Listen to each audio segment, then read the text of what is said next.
This is Bad Boys Pilipinas. Hello mga kalaro, Chief Bisdak Joel Parcon here with another draft prospect analysis. For this video, I'll focus on Iowa Hawkeye forward Keegan Murray. Murray was a sophomore for the Hawkeyes before entering the 2022 NBA draft. He stands 6 feet 8 inches tall, weighing 225 pounds with a 6'11 wingspan. He is actually one of the older prospects expected to be drafted in the lottery, at 21 years old by the time of the draft and turning 22 before the start of the season. During his sophomore year with Iowa, Murray became the team's leading scorer, averaging 23.5 points per game.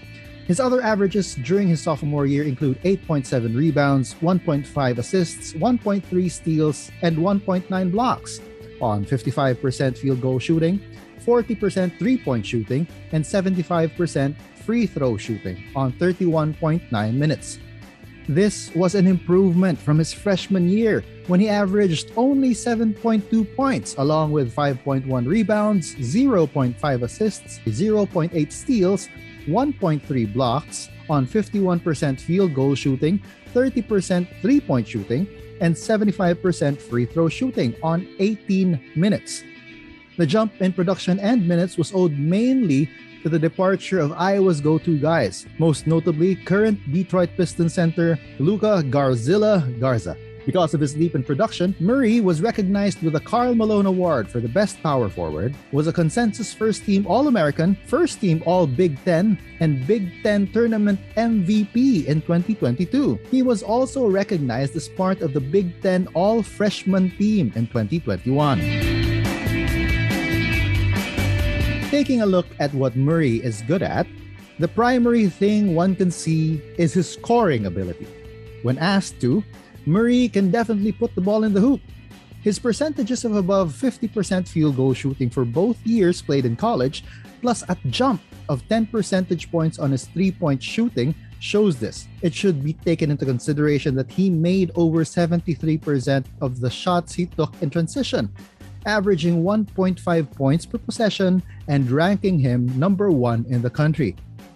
He was effective and efficient at the post and was also more than adequate from the perimeter, hitting 40% of his 4.7 three-point attempts per game. He doesn't blow you away with his quickness, but gets to his spots using his strength and explosiveness. It's that same strength that allows him to finish through contact at the rim. Another thing Murray has going for him is his ability to play off the ball. He's a good off-ball cutter and pick-and-pop option. He can also be a good rim runner in transition. This will be important considering his potential role as a secondary or tertiary option on the Pistons roster, with Cade Cunningham handling the ball for most of the game. Murray is also good on the offensive boards, using his quick second jump to grab over 3 offensive rebounds a game. It must be noted that his offensive rebounds don't necessarily come off of his own misses, but he also crashes the boards off of his teammates' missed shot attempts. On defense, Murray is far from being a pushover. This is owed mostly to his good defensive instincts and timing. He used this to quickly switch defense to offense, often getting into passing lanes to intercept passes and running to the other end for a transition basket. This also makes him a good help defender. And because he's tall, long, and possesses adequate footwork for his size, he can potentially guard both 3s and 4s. He might even be able to keep in step with some 2s as well.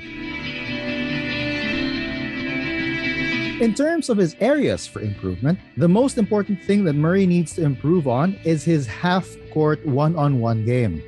His handles, while adequate for the most part in the college game, is not quite as refined for the NBA. In connection to this, his drives to the basket often got cut off by defenders, forcing him to resort to spin moves. This was figured out by some teams in the college level, and you better be sure that NBA teams will already have this on their scouting report on him and will take advantage of it. Now, while he does have good defensive instincts and timing, he needs to be more consistent on that end of the court. While he is a good off-ball defender, intercepting passes and being a help rim defender, he sometimes falls asleep on D. And he also gets beat when playing on-ball defense. That's probably why he tries to intercept the passes before they get to his man. Problem is, sometimes he gambles too much and loses his man altogether. Also, while he was sufficient in playing a big man's role and post up in college, unless he really bulks up in muscle, he probably won't be able to do that in the NBA. The 4s and 5s in the league are just too big and strong that he would get devoured on both ends of the court. Just imagine Keegan Murray going up against Giannis Antetokounmpo or Joel Embiid. Now, Murray's fit with the Pistons can be looked at under two lenses. In terms of gameplay, Murray fits well with Cade as a pick-and-pop partner and off-ball recipient of his passes. Both have similar on-court personalities, calm and collected, as opposed to a Jaden Ivey, who is pretty fiery on the court. Now, if you look at his fit with the current Pistons roster, he slots firmly in the 3-4 spot, currently occupied by both Jeremy Grant and Saddiq Bey. If we add other players who can potentially play the 3, that includes players like Hamidou Diallo, Isaiah Livers, and even Rodney Magruder. Barring any trade, that creates a huge logjam at that position. And because he plays a very similar game to Grant, what would his arrival mean for JG? We have to keep in mind that Grant really wants to be in Detroit, and for the most part, became the Pistons' go-to guy after Blake Griffin morphed into the shell of himself that he is today. Also, based on his 2 years in college, I saw how Murray's game is for the most part very much that of a beta. He doesn't figure to be the guy unless the alphas aren't available. Now, if he's able to build on his sophomore year in Iowa and display flashes of a capability of being that guy, that changes my perception of his game. Until then, he is a complementary player and probably not someone who can join the team as a pillar for the future. One thing that Murray has going for him, though, is that there is another Hawkeye on the team, Luka Garza. In terms of comparison, after watching some videos on Murray and hearing what some YouTube analysts had to say about him, I definitely would compare Murray to the Pistons' very own Jeremy Grant.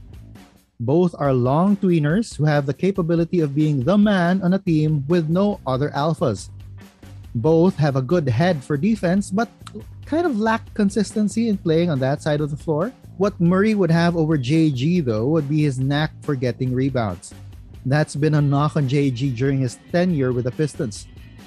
Other comparisons that have been put out there are Otto Porter, Pascal Siakam, and Tobias Harris. Going back to Murray's lack of defensive consistency, with one YouTuber analyst going as far as saying that he sometimes falls asleep on defense, I can't help but think about the play that landed Otto Porter and Shaqtin' the Fool. The one where he stayed standing on the corner, not noticing his man cutting to the basket.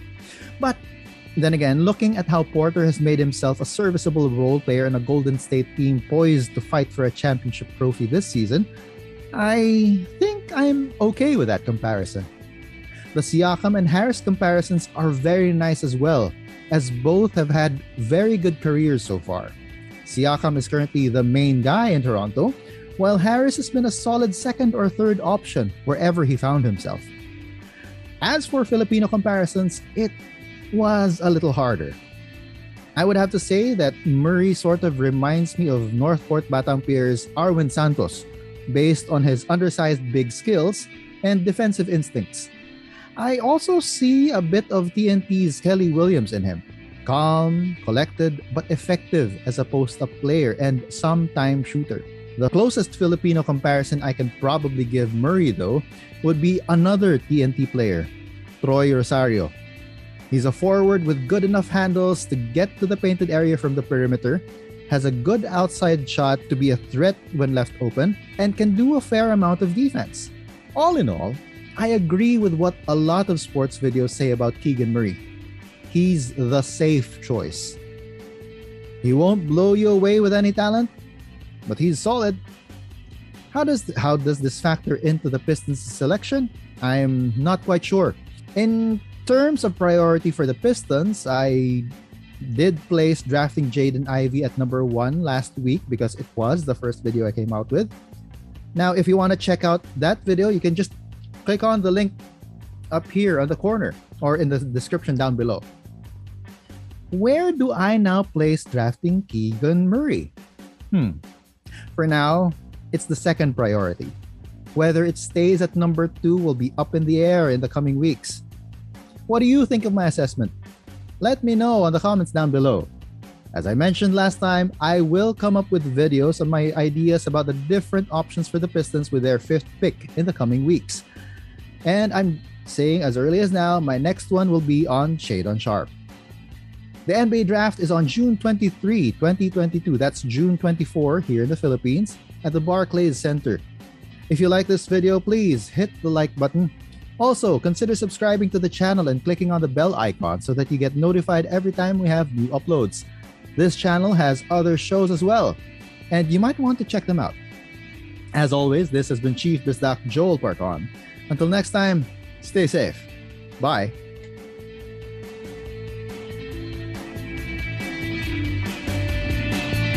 This is Bad Boys Pilipinas.